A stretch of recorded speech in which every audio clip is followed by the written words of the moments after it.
Welcome to the Funded Now What podcast with your host, Andrew Lee Miller, brought to you by GrowthExpertz. You're in store for a chat about funding, marketing, startups, and all things growth. All right, everybody. Hello and welcome back to the Funded Now What podcast. I'm your host, Andrew Lee Miller, also known as Andrew Startups. And today, I always say I have a special guest, but this one's really special because I finally closed the door on AI startups. I was like, no more AI. We're moving on to quantum. Nobody knows what quantum means, but every savvy investor is telling me the next AI is quantum. So we went out and we found a cool startup doing things in quantum that is different than what you're expecting it to be. Hunter McDaniel is my guest here today. He is the CEO and founder of Ubiquity, which is a nanomaterial startup that has raised $35 million, including a $20 million Series B last year, to develop quantum dots. Hunter, thank you so much for joining. I'm not going to go any deeper on what the company does. I want you to explain. Imagine everyone is a 5-year-old. What do you do, man? Yeah, absolutely. Thanks for having me on, Andrew. I'm stoked to be here. So I have a very technical background. I can hang with the scientists and the PhDs, but I also pride myself on being able to bring it, down onto sort of layman's terms and make it more accessible to folks. So, quantum dots are these tiny bits of material, also known as nanoparticles, because they're at the nanoscale, that have size-dependent properties. In the past, if you want to make a particular color of material, you'd have to combine atoms in a new way, and then they will impart this new color, like you want to make blue or cyan or something. Yeah. And we've kind of played that out. We've combined all the atoms in periodic table in all the different ways that we think we can, and we have certain colors. And that's led to kind of some gaps in the spectrum, certain colors that aren't available. With this technology, we make these tiny particles, and by making them a little bit bigger, we can make the color more red. By making them a little bit smaller, we can make the color more towards the blue. And we can very precisely tune it, hitting those spots where there's no other materials that have those colors, and sort of dialing in the spectrum of light, the color of light for a particular application. And there are many different use cases where light matters, like solar panels, agriculture, TVs, lighting. Anytime light interacts with the material, that the photon energy, in other words, the color of light, the wavelength, frequency, there's different words for it, the spectrum, is the kind of most important parameter, whether that light is going to be transmitted, absorbed, reflected. The color is maybe number one on the list for what matters. So we shift that color with high efficiency, and we can dial it in for a particular application. So quantum, it's a quantum effect in terms of the size of the particles, and then dots because there's these little bits of specks of material, and it's hard to understand how small we're talking about. So I like I personally like to play golf, and so I like to use golf ball analogies whenever I can. I saw that the size ratio of a quantum dot to a golf ball is the same roughly as the size ratio of a golf ball to the planet Earth. So like a golf ball sitting on the Earth is like a quantum dot sitting on a golf ball. So it's kind of impossibly small, but when you get down to that size regime, these very interesting quantum effects start to manifest. The fact that it took you multiple minutes to explain it means you're on the right podcast, bro. So like you mentioned some of the use cases, like who are the customers that are buying these quantum dots off you? And are they just buying like billions of dots, or you're putting it into products that you're selling? Yeah, it's more than billions, owing to that smallness. Hundreds of trillions. Yeah, it's like sometimes we joke like there's more dots in this file than there are known stars in the universe, and that's true by orders of magnitude. Wow. But the beachhead market for this technology is in the display industry. So Samsung, Sony. There was an Amazon Kindle Fire tablet back in 2014 that came out. It's all started around 2013, 2014. And now almost every major display maker has quantum dot enabled TVs, tablets, some smartphones. And they're using them in those applications to make more accurate colors and a brighter, more efficient display. Our technology, or our company, came about right as those products were first coming out. But we were going to be the quantum dot company that was for every other market. Like, let those guys kind of fight over the display market, which is a brutal industry, mostly in Asia. There's all these other really cool applications in sunlight, like solar or agriculture. There's some medical diagnostics, there's cosmetics, there's art design. You may want to make colors and make things glow for all sorts of different reasons. Mm-hmm. So my thinking was quantum dots actually will become ubiquitous in these new applications. We've developed a safer, lower cost version of the technology that's enabling that. So that's where the company name comes from. Ubiquity is short for ubiquitous quantum dots, literally that they'll become so widely used they'll be literally everywhere. And so we're selling them to all sorts of different folks in those markets that I mentioned. We announced last year a partnership with First Solar, the largest solar panel manufacturer in the world. They're based here in the US. I think they're on track to get up to about 20 gigawatts a year of annual production. Wow. That's on the order of 1 billion square feet, 100 million square meters of solar panels per year. So we're getting into their supply chain. In the ag space, we work with some of the largest greenhouse operators in the world. And that technology, the way that technology is deployed is on the roof. So we integrate this fluorescent material, this color shifting technology into the roof and the sides. The greenhouse literally glows down onto the crops with the color of light that plants prefer, which happens to be in the red part of the spectrum. Wow. So there's a whole bunch of those guys. Maybe the largest one we work with is actually in Morocco. They supply all of Europe with their cherry tomatoes. They're the largest cherry tomato producer in the world. And we have a partnership with them. There's a handful in the U.S., but actually the U.S. greenhouse market is relatively small compared to other parts of the world. There is plenty of, kind of opportunity here, and we're doing a lot of business in the U.S. too, but really any greenhouse operators. And then there's some smaller markets. Some are more emerging, some are more established. About 4 years ago, 3 or 4 years ago, we announced a partnership with an anti-counterfeit ink manufacturer. They make inks to fight counterfeiting of like all sorts of things, consumer electronics, pharmaceuticals, government documents, and they're a customer of ours. The company is called SICPA, S-I-C-P-A. It's a Swiss company. And they integrate our technology into their ink products. So it's kind of a platform, a lot of different use cases. Okay. Well, before I get into anything around fundraising stuff, those are very random ICPs, and they're like the largest tomato manufacturer in Morocco is almost an impossible. I've lived in Morocco. You're not hitting up a business digitally to get them as a client there. No. So how are you acquiring those customers, which is usually late in the conversation, but since you went off on that topic, I mean, how do you get a random Swiss client that's an ink manufacturer and the biggest tomato guy in Morocco?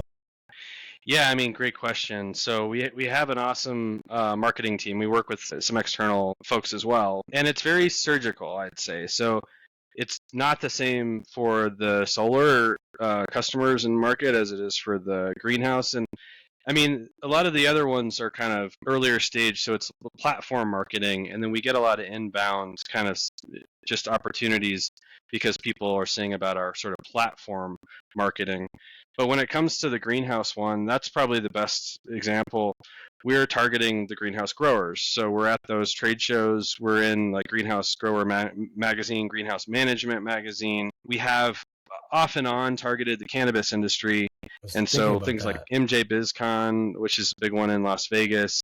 And there's some others where we've exhibited, and we've been in a couple of those magazines too. The kind of the grassroots strategy though, so you got to be visible to at least be part of the conversation. But the grassroots strategy is to get organic growth by working with thought leaders in the space. So those growers that others look up to for kind of leadership, and we're very lucky that our product is very visual. When that roof of the greenhouse is glowing, you could see it from miles away, and so it draws attention to itself. And then the growers start talking. And in agriculture, it's very much a word of mouth type of industry where, if it's working for your neighbor, you really trust Joe down the road, like he does well every year. You're going to believe him when he has something new that he's trying out that's working. And particularly if it's something so visual, you're going to ask questions about it. So, we're working hard to earn the trust of the growers, and we do marketing, less advertising, a little bit more like, try to be thought leaders. Yeah. Blog posts and content around thought leadership in this space. I love it. Okay. And I really love that I think you might be the first founder I've ever heard correctly separate marketing and advertising. That gets thrown at me a lot as the same thing. And I'm like, advertising is what you do after your marketing is already working to pour gas on the fire. You do not rush to advertising in place of not having solid marketing. You'll waste a ton of money. So I love that. What kind of, again, this is going to be a random list of questions because everything you're saying is interesting. So it's opening. Bring it on. Questions. We'll get back to the fundraising stuff. What kind of case studies do you have? I would imagine if you're going to a grower convention or MJ BizCon, like do quantum dots and having the right red light spectrum that plants want versus just a light bulb, does that increase yield? Like, is there like a real result that you can show from that? Yeah, I mean, short answer is, yeah, it's all about crop yield enhancement. There are other benefits that we could potentially be driving, and we have some data to support that, but it's harder to kind of articulate the ROI when it's not about yield is just so straightforward. And I guess I forgot to mention, we have some separate brands. That's part of the way that we've siloed a little bit the different markets, and they care about different things. As a platform, quantum dots, fluorescence, color, but with the agriculture product, it's really about boosting crop yield, improving the efficiency of your fixed asset, your greenhouse. And the fact that there's nanoparticles in there it doesn't really resonate. I mean, there are growers that are really tech savvy and they want to nerd out on that stuff. But for them, it's more about the growth. It's about the light. And that's okay. So we have a separate brand called UbiGro, which is like Ubiquity, UBI, but GRO. And that has its own website on there. There's a bunch of case studies.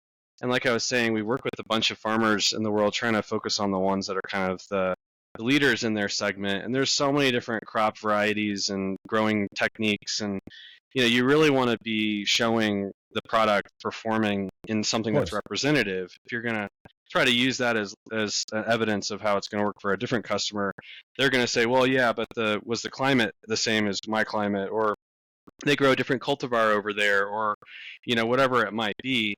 That can add a little asterisk to the case study that you have. So, yeah, we've shown anywhere from 10 to typically 30% in commercial trials of yield improvement. We have more data on tomatoes than anything else. Similar with cannabis, a lot on lettuce, strawberries. Wow. Really been getting into ornamentals and cut flowers and working with a grower out in Iowa called Plant Peddler. And they're kind of the leader in their region for cut flowers, just staggering amounts of acreage growing cut flowers. And for them, it's about getting the product out on the shelf faster. They can beat their competitors to get on the shelf, and they'll sell more. They want more flower starts. They want it to look like a healthier plant, more vibrancy to the color of the crop. And we have a lot of anecdotal support for that too. But just getting it on the shelf faster, which is effectively the yield for them, is a big win. But yeah, I mean, we did a study with UC Davis last year where they saw a 40% yield improvement with lettuce. Oh my God. You could see it by eye in the pictures side by side. And it was published in a peer-reviewed journal. It was funded by the USDA, so a lot of credibility went into that result. Yeah. But dude, that's marketing gold right there. And I agree. It's cool to have the other halo effect benefits, but that's your wedge. That's all that people care about. I mean, and as a marketer, I listen to that and I see a massive global PR opportunity because, there's food shortages, there's food deserts. Like you said, the greenhouses are a fixed cost. Like companies might not have enough space. I read somewhere 70% of agricultural space goes to cows these days. So you're limited to that 30% globally for making tomatoes and stuff. And if you're able to effectively almost double the output, that's amazing. I mean, like, is your marketing team doing a big PR effort with that study and that data? Like Yeah, we issued a press release on it towards the end of last year when that paper published. Yeah, I mean, it's we do silo a little bit because of the different brands and the different that's good. The way customers, but to see that you'd go to look at the UbiGro social media or kind of Google that. From the parent company, we'll share a bit of that, but we're promoting more the platform of kind of being able to optimize your light. Yeah. And, looking for kind of folks to get the creative juices flowing about what they might want to do with the technology and then reach back out to us. And we've had some blue chip names, really big blue chip names come up to us just because they heard about us on social media or on LinkedIn or something. and that seems to be working. It's kind of like the way I describe it. It's the early days, but quantum dot awareness campaign. It's like got milk, but like got quantum dots. Like, do you care about light? Are you using light? Did you use light today? Kind of thing, because we can make that more effective potentially. Yeah.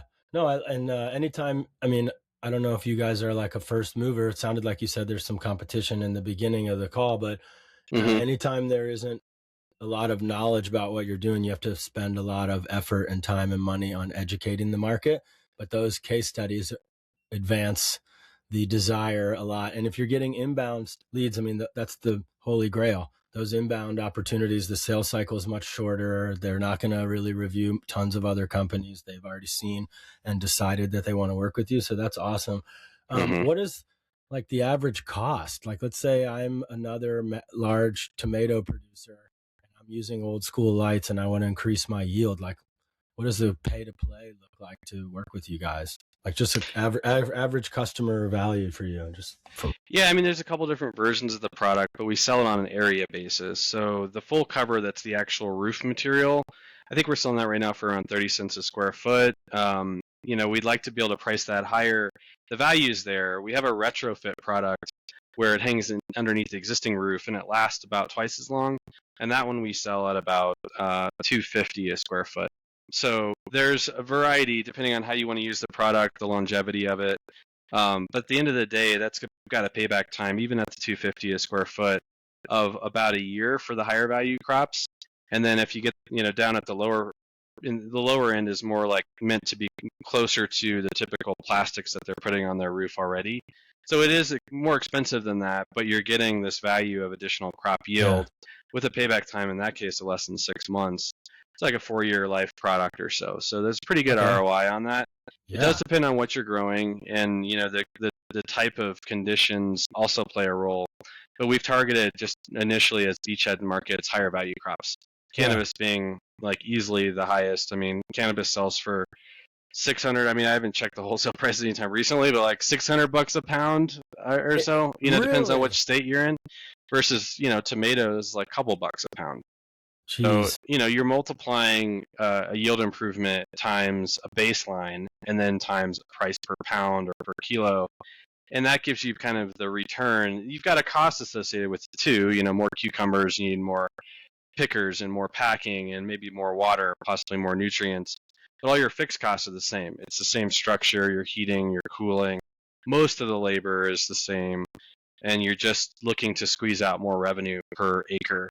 And that's where we come in. It's very simple in terms of like, you can use lighting. You can put LEDs up in your greenhouse. You could use fertilizer. You could buy a bunch of this consumable fertilizer and feed and people do that. And that's probably the biggest challenge we have is, we're ultimately selling the same value proposition as others, just in a very different, simpler, lower cost way. And that's where I think we resonate most with the growers. They do understand light because as the season changes, they're getting different crop effects. A lot of the growers, cannabis growers, were growing indoors fully for a lot of years. So they got used to having to build the light up from scratch because it's in a dark closet or something. They're going to buy lights. And they learned that there was a certain spectrum of light that's better, especially in the flowering stage, which is more red.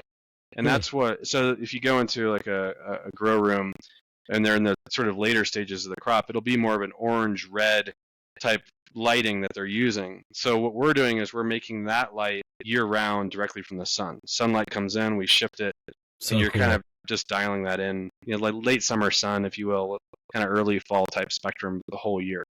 And what about the average customer value of like the display customers? Is there even an average? They're also paying per square foot and then cutting it up into TVs or what? Yeah, basically. There's different ways you can deploy it, but most of them are doing it on an area basis into a film. And we don't play in that space. Know a lot about it, and we collaborate with some folks on it in terms of kind of maybe having our technology go into those applications. But we're not trying to attack that market. I'll put it like that, and definitely no marketing spend there. But there they use about 1 gram of material per square meter. In our greenhouse product, we use about 2 grams per square meter. In the solar applications, it's around 3 or 4 grams per square meter. So it's it's this material. Sorry to put it. We're talking about cannabis, now I'm talking about grams, but you're deploying the grams or the material over an area, and these markets that we're targeting do eat more material per square unit area. So there's kind of a bigger market there from that perspective. But if you just look at the area being deployed of TVs versus solar panels in the world, it's something like a 20x bigger market just on the area. So, these markets seem better from the beginning anyway, just bigger, potentially faster growing, and, more defendable. Something I think a lot about is like, how do you maintain your position in the market? And you've got to have, technology advantage, but intellectual property is another one.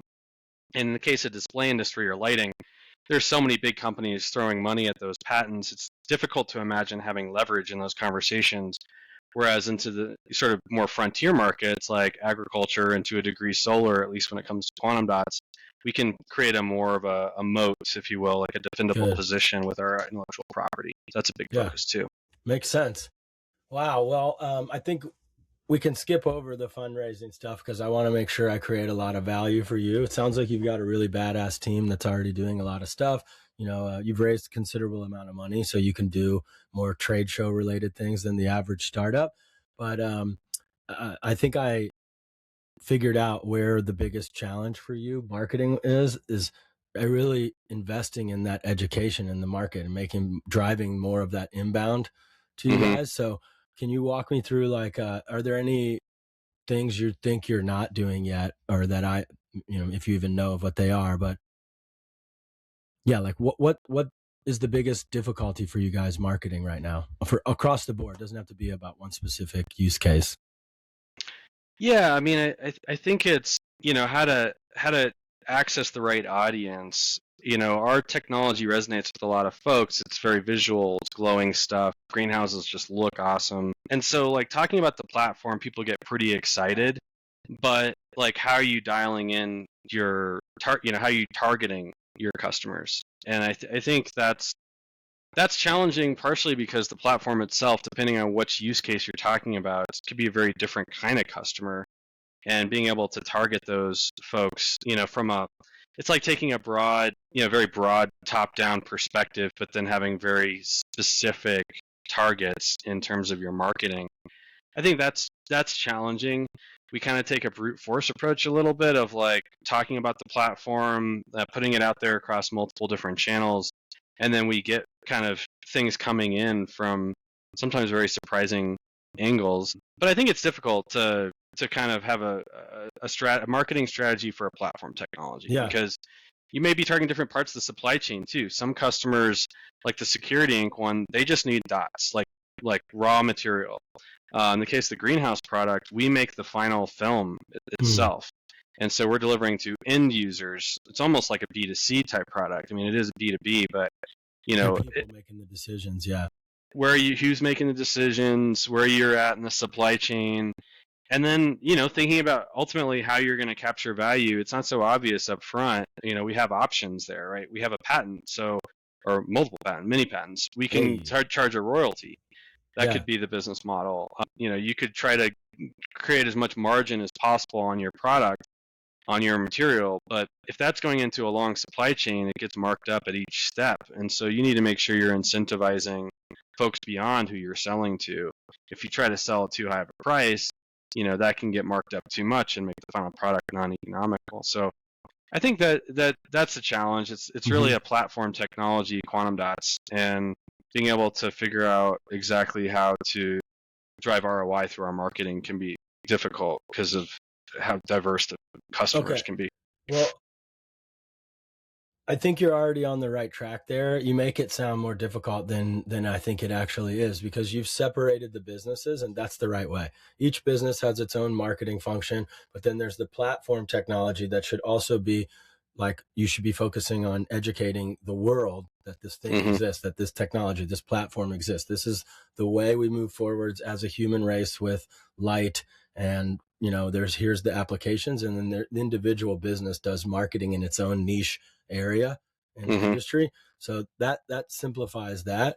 But there should always be a ground cover of you being at any conference related to things that aren't specific to the industry, but where the technology is innovating as a whole. Like, so I don't know, nanomaterials conferences and like things like that. So you consider the company as a whole, one organism, and then the individual companies, niche businesses as their own organisms. And that's, I think, how you make that. And then, each company has the same marketing playbook. There's conferences, there's content, there's thought leadership, like you mentioned, there's PR, there's paid advertising that can be really actually very effective when targeted to the right niche, just to make sure that you're the most famous. But you finalize that playbook. Might be small nuances that make how it's different. Hitting the Samsungs of the world is a lot different than hitting the agricultural guy in Morocco. There's some in-person things that work in Africa and the Middle East that, don't need to be done anymore in the West. So I think that is the way to separate those things. The company, the platform education side is just like ground cover. It just happens all the time. We consistently invest in promoting the technology, but it's not a large investment. It just has to happen at all times. Like, for instance, if the PR team is internal, they're monitoring keywords from Google Alerts anytime someone's talking about nanomaterials, and building a list of reporters and writers that we might reach out to whenever we have a company milestone. But it's the company specific marketing projects that are truly going to scale better, because nobody is innovating in the greenhouse space as much as you guys are. So you have a naturally interesting, valuable story, and it should be easy to be a thought leader in that niche. Same thing with the cannabis growers. I mean, when you said the average yields, like my eyes lit up, because I know the usual improvements are, 2 to 5 few percent. Yeah. And even that is newsworthy. So you're in a league of your own if in that industry, and everyone would be interested in hearing about that. So you should be a thought leader. Are you guys doing anything with GEO? GEO, generative engine optimization, like getting your business to show up in AI when potential prospects are discussing what they need. So it's like SEO. Yeah, I'm like a bit SEO. of a I'm a little bit of a noob with some of the AI stuff. No, you're a PhD and a bunch of other shit, dude. You can be a noob in a few things. No GEO, but we use large language models in various ways in the business. Sometimes it's just straight up on the business side, helping us review legal documents, or long reports and things. And sometimes it's just like, helping get to the bottom of something quickly. Like, you can ask AI just about anything. We have folks using different platforms for that, but not any GEO yet. Well, I like the idea. I've centered in on something. I think we can spend 5-10 minutes about that. It'll create a lot of value for you guys. So the future of all marketing is generative engine optimization. We in Silicon Valley, we know in a few years, there's no more human internet. You and I are not going to search for anything anymore on the internet in a few more years, maybe even this year if it happens that fast. But that sounds crazy to people, but I already see it. You just tell AI what you want. The AI goes and does the searching for you. Most people here in San Francisco are using like the deep thinking model, even for like simple things. Like, they want it to go off and think for a long time and bring them the results.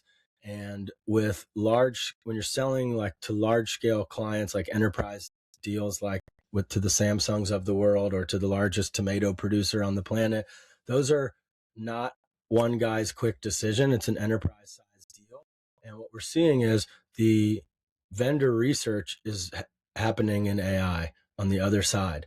So as you mentioned earlier, the best types of clients like come to you randomly. They've already decided they want to work with you. That's what AI showing up in AI can deliver for your business.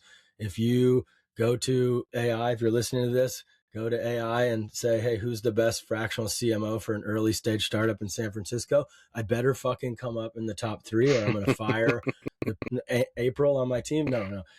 We created that content a year ago, and it started showing up about 6 months in. And that's the main way that we grow our business, is because people just blindly trust the AI. Now, we created the content, but we also back it up with wins and results. I mean, you can't just say you're number one. You have to be able to have the track record.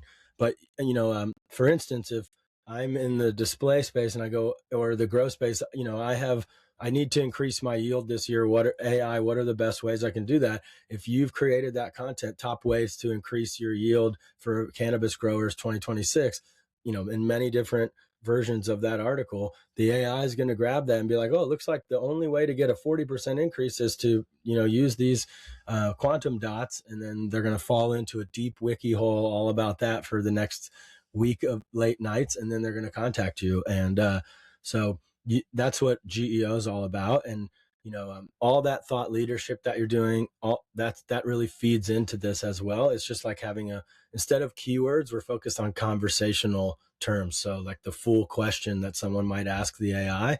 And at the easiest level, to explaining it is first you're finalizing the on-page SEO for your business. So you've made all these other websites for each company, making sure that they load really fast. There isn't a fucking drone shot of a grow, like that's really heavy. Like those are beautiful things, but nobody cares if they can't find your business on Google. And so we work on making the website really fast loading, really mobile responsive design, and then very text heavy, not image heavy. So very from SEO, I'm familiar with SEO, and it's a really interesting idea around how to optimize around, the AI systems. What's different? So, I mean, the reloading faster makes sense. What are other ways that you would sort of optimize for GEO? So the difference is that the main difference is with SEO back in the day, it was just keyword density on your website. Obviously, there's the same technical stuff, but now it is the conversational terms. So you don't want to just rank for Q dots. It's, like I said, it's you want those individual pages. So you have company websites, and then you have use case pages or product pages. And a lot of times you make industry pages. Those are still going to rank for SEO. If I search for, top Q dot provider in the United States, your homepage might come up. But if I look for top ways to increase the yield for my cannabis grow on AI, that's a GEO term. You can't optimize for that long of a SEO term. So GEO is all about coming up in the LLMs, and there's like slightly different nuances. Like the content has to be very FAQ, like dense. So it's, I always tell people, if you ever cook at home and you look for a recipe, the recipe that comes up at the top of Google is always like super annoying to read because they've stuffed in it. If you're looking to make chicken pot pie, the best chicken pot pie recipe is a chicken pot pie that has a lot of chicken, whatever. So that's the stuff that ranks for SEO. GEO, there's some nuanced differences around it being question and answer and content a lot more than just keyword dense. But SEO is the basis of GEO. So first, we want to make sure we're 10 out of 10 on-page SEO on the website. That means that the general keyword density, the technical optimizations of the website are there. And then the GEO efforts are these two things. One, making dozens of blog posts that are listicles and how-to articles. So those are the easiest things. So how to increase your yield, top 10 ways to increase your yield. I'm just going to keep going to that example because the rest of everything you do is too technical for me to understand. but that's the easiest example. And then the last part of it is really link building, which is still an SEO effort, but that's, the conferences linking to you, the PR articles, like the putting out those reports. Anytime you have like unique data, it's like a no-brainer to go and do PR. So you have that report that came out that, nobody in the world can say they have something that can increase somebody's yield 40%. You're literally the only guy on the planet that can say that.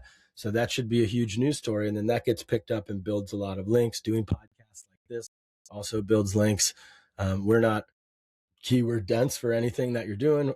It's unlikely that you're going to get a customer, out of being on this show. You can hope, but I don't know if I have a tomato grower listening to the show. But we're doing a lot of SEO and GEO as a company. And so we will be a valuable link to because our website loads and Google loves us. I would think that PR would be kind of elevated in the GEO world. Like it's really polished text content where, yes, that history.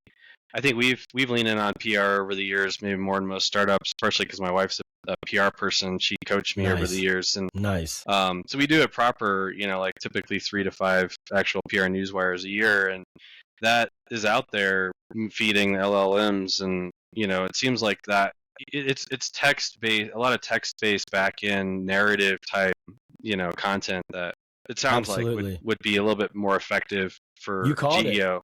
Yeah, dude, PR was kind of a dying industry, not to, well, your wife would probably agree. Reporters aren't really the best people to work with. They're very me focused. And that's the way we hack doing PR for startups, is we try to make their job as easy as possible, easier than anybody else is able to make it for them. And then they're likely to highlight our company if we make it really easy for them, because they're very lazy. Sorry if you're if you're a reporter and you're listening to this, they're lazy.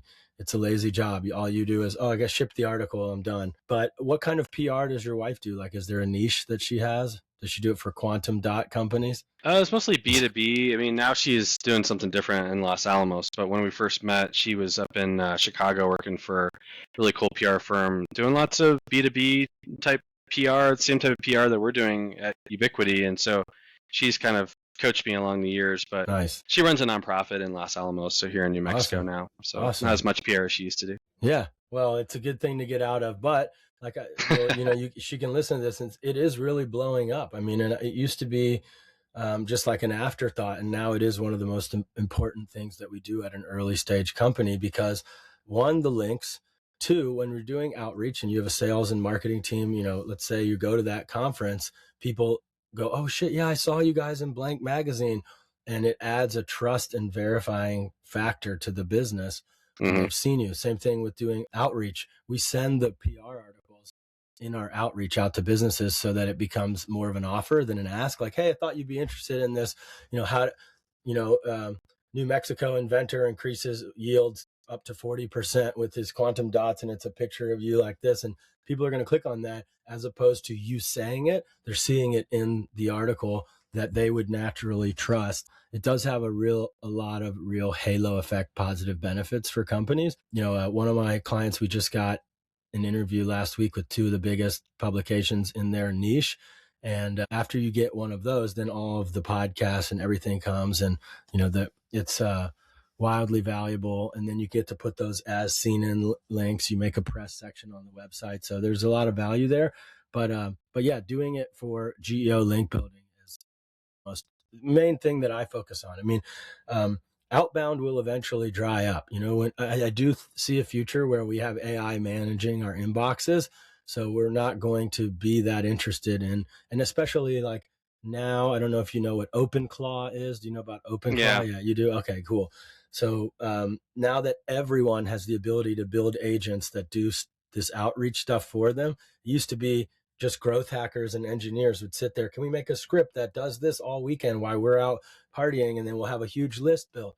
Now everybody has that ability, and so the quality and the absolute barrage, is that the word? Yeah, of messaging that we're about to get in the future, it's just going to drive everybody insanely crazy. So that's why we want to create content that drives inbound customers to us. And going back to that company split, I think the education really starts on what quantum dots are. Sorry. You need to be that company that's the name, the ubiquitous name of quantum dots when I think about quantum dots. And that goes back to that education. Just that alone, I didn't know that technology exists without thinking about the application at all. Just interviewing you, talking, you being talking about the future of light infraction or whatever it is, like, I don't know. And nanomaterials, like the average person on the street would probably not know that, but if you get to that point, then you will. And if you lead to that point, then you will be the company that's most known. I just talked in a circle, but is any of that valuable? No, I mean, that really resonates. I think you're right on point there. And I think we've been kind of lucky that, at least on the PR side, we've leaned in that direction over the years. So there's a lot of content out there, pretty polished content, narrative content that can, hopefully the AI bots are picking that up and feeding it into their models. No, if you look at your Google Analytics, you can see what kind of traffic is coming from. ChatGPT is the only, and maybe Microsoft Copilot are the ones that show up the most. A lot of the other ones, Google doesn't attribute correctly, probably on purpose. They just don't want to. I don't know why, but Google Analytics sucks these days and does not want to tell you if it's not a Google-owned product where your traffic came from, unless you're specifically adding in UTM parameters. That I won't go off on that tangent. But are you guys doing any paid advertising at all? Almost entirely for the greenhouse product, not anything else. I've always been kind of against pay to play myself over the years. I just like, when it's paid advertising, it's like, ugh, kind of, what's the agenda? But, it does, if you're trying to sell to a product to an end customer, they've got to know about your product. And so I think we do it in a tasteful way. It's, it's a lot of like on the sides of on pages, there's a handful of different ag outlets that are trusted. And the biggest one probably is Horty Daily. It's a Dutch publication, and they've got awesome content daily, literally daily. I mean, it's in the name. But like you'll see a little like picture of a glowing greenhouse sometimes on the sidebar or whatever, and then we get some inbound that way. But much more leaning in on kind of the more organic, like I was talking about, thought leadership, doing a lot of blog posts, and being present. I think that's important. At least like, to me, it is anyway. Being with the customer, so we try to go to them to the trade shows they like to be at. Yeah. While we're out there, we always try to make a point of visiting them at their greenhouse and kind of listening first, before pushing or talking.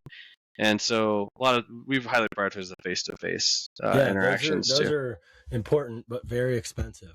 And it's hard to scale. $100,000 cost to go to a conference versus spending a couple grand on LinkedIn ads. So I did just talk about this on the last episode, so it's going to sound redundant for people, but your team is robust. You guys know a lot. I want to try and create some value right at the end of this interview. And I do think you should have a small budget going, a couple grand a month going towards just promoting and content around what quantum dots are. Like I said, the first part is the company as a whole, the manufacturing of this new technology.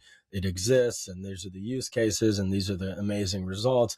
So that can actually be done on LinkedIn ads, targeting, not necessarily individual customers, but like, anybody out there that we really want to know that this technology exists. And then it could just be recent articles that you've been covered in. Like you said, you do a couple times a year, major PR initiative, but not specific to an industry. So it could be like TechCrunch. I mean, have you been in TechCrunch before? Yeah, a couple years ago we had an article. All right, there we go. TechCrunch. Yeah. So that kind of stuff, like doing major, not even tech, like, Forbes. We were in Wall Street Journal last year, and I think Forbes magazine a couple times. So. Nice. Okay, so you've done that. So continuing with that effort is how I think you continue to invest in educating the world that this technology exists. And then with the LinkedIn ads, though, specifically, let's just focus again on the greenhouse company. There are companies that don't go to a certain conference because it's a different country, or that they don't have it's a family run thing. They don't have the capacity to everyone go.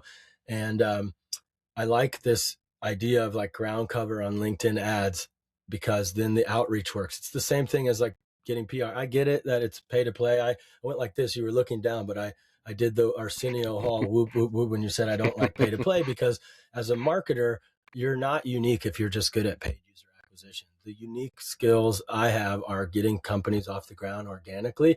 And I will die on that hill of talking about why that's so important. Because you kind of touched on it, though, that paid user acquisition gets you bad data, and it's a Band-Aid on the wound of not having good marketing. So I'd rather struggle to heal that wound and then go do paid user acquisition. But you guys have already done that. You've got a solid program. And so we've talked about the GEO stuff. I think you mentioned influencer stuff, content, conferences, but the paid ads I just say by website or by business arm of the Ubiquity company, the targeting is very easy. You can literally just say agricultural industry and target anyone on LinkedIn in agriculture and senior management. Or if you're really crazy and you have the time to get super granular, you can literally just mention our huge dream clients that we want to get, and run ads to only those people for like the next 12 months. And eventually they will come inbound. Now, creatives get refreshed like once a month. LinkedIn gives you a frequency score, so you can cap it at, I don't want people to see this creative more than 3 times, but it goes from announcing the company to news article to a video from the founder to a case study of insane results. Download the case study. And if it goes through that system, by the end of that, in a month or 2 months, everyone who's a decision maker at that company thinks that your company is $1 billion org already, because they don't know about targeting on LinkedIn. They have no idea that you're only spending a couple grand a month to bombard them with good news about your business. And that's when they come inbound. They see you at a conference. They go, fucking, I saw you guys. Yeah, congrats on that 40% boost you did. I saw that study, and that really does work. I've had clients in super small niche industries that are old school, and that's how we kind of become. I think that also like helps with the GEO, not necessarily makes you rank any higher, but like it gets your brand exposure amongst billion-dollar companies. It just, you look really big. And so you come up in more conversations organically when people are asking ChatGPT, what is this, what is this company about? Or is this company someone I should meet with?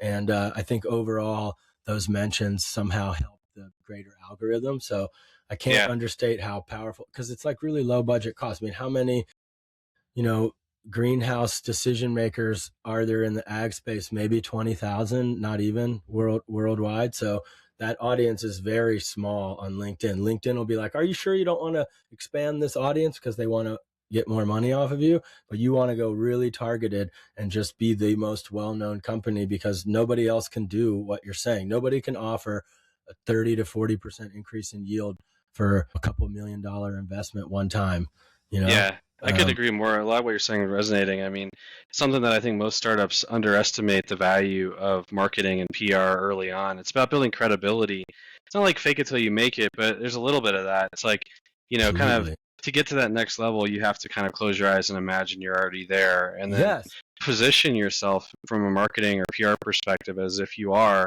and you build credibility with whoever you're trying to target. If it's an investors or it's customers, partners, other stakeholders, maybe future employees, PR can do that, and you can be very targeted, very surgical with it. You don't have to necessarily spend as much money as those big blue chip budgets spend.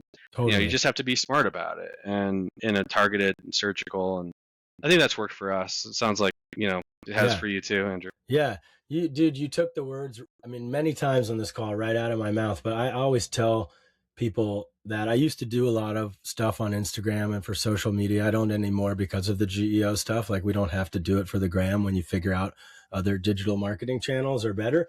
But the number one question I would always get from DMs when I would have a post about fake it till you make it, because there is a reason why companies in Silicon Valley and San Francisco succeed more. I mean, literally like 70% of all the AI investments in the world right now are in this one city. And it is because it is par for the course. Everyone fake it till you make it. And there is the big difference from lying. And that was the question people would always ask, like, what's the difference between fake it till you make it and lying? I'm like, lying is when you make up numbers, and fake it till you make it exactly what you said. You have to believe you are somewhere you're going to be in 6 months already. That's not lying. That's, we're already working with the largest tomato grower in the world. Maybe we haven't closed it, but we're working, like we're talking to them. We're technically working with them, but I need to tell somebody else that we're already working with that guy so that they don't fear that they're the first people in the door for our brand new startup. So it's not lying because we are working with them. It's hand-to-hand combat. We're going over contracting. It's almost done, but I didn't tell them any results or anything. I'm not saying we're working with them and they've seen 40% growth to yield. That would be a lie. So, I always tell people, do you know the term con man came from confidence, and you're using that confidence for good. Back in, Depression era times when that term came about, people had to do whatever they had to do to get ahead. And sometimes that was unscrupulous things, because it's better than a soup kitchen line. But that confidence gets everything. People can't trust you unless you trust yourself. So you need that wild confidence and that's what I'm saying. Like, I think if I was your publicist, I would listen to this and tell you, next time you go on a fucking podcast, that's how I talk to my clients. You're going to say from the very beginning, we're the only company in the world that can increase yield up to 40% for growers, because that is a, sorry for any ladies listening, I don't have a lot of politically correct ways of saying that is the dick on the table statement for the company. You know what I mean? And, and so it really, well, I like to say, like, we're hungry yet humble. So it's like, it's okay to be ambitious and kind of cocky and aggressive and want to change the world, and imagine that you're either there where you're going to be or that you're definitely going to be there. But we try not to be jerks about it either. I think it's, you can blend humility with the confidence. So, but yeah, I totally agree with everything you're saying. I mean, it's just something that seems underestimated or undervalued in a lot of startups, maybe outside the Valley. We're in New Mexico, so it's a very different kind of ecosystem here. But yeah, I mean, just be confident. Like, you're not going to get very far if you're not confident in yourself and your technology. Absolutely. Super interesting what you're working on. And, Thanks. Again, thanks for your time. Thank you for coming. But with that, I keep talking about the grow side of the business. And, there is a PR story there that, food scarcity is a really bad problem, and you are ending that more than anybody else, because we can't just instantly create infinite grow space. So I think that's a really big thing to do PR on. And I thank you for the work that you're doing, because, feeding the human race is probably one of the, if it's not global warming that's going to kill us, it's that we don't have enough tomatoes to eat in the future, or on Mars, where we might have have you guys thought about that'll be on the next one. But yeah, we worked with NASA to develop a Mars lunar greenhouse, actually. I knew it. I should have. I don't want to. I don't have time. We have space ag technology. Maybe on the next one. Okay, yeah, we'll do another interview about that. Hunter, thank you so much for being here. I really appreciate it. Thanks, Andrew. Yeah, appreciate it. It was fun. That has been another episode of the Funded Now What podcast with your host, Andrew Lee Miller, brought to you by GrowthExpertz. If you liked this episode, please subscribe. And if you really liked it, please share with other founders and entrepreneurs. Thanks, and we'll see you in the next episode.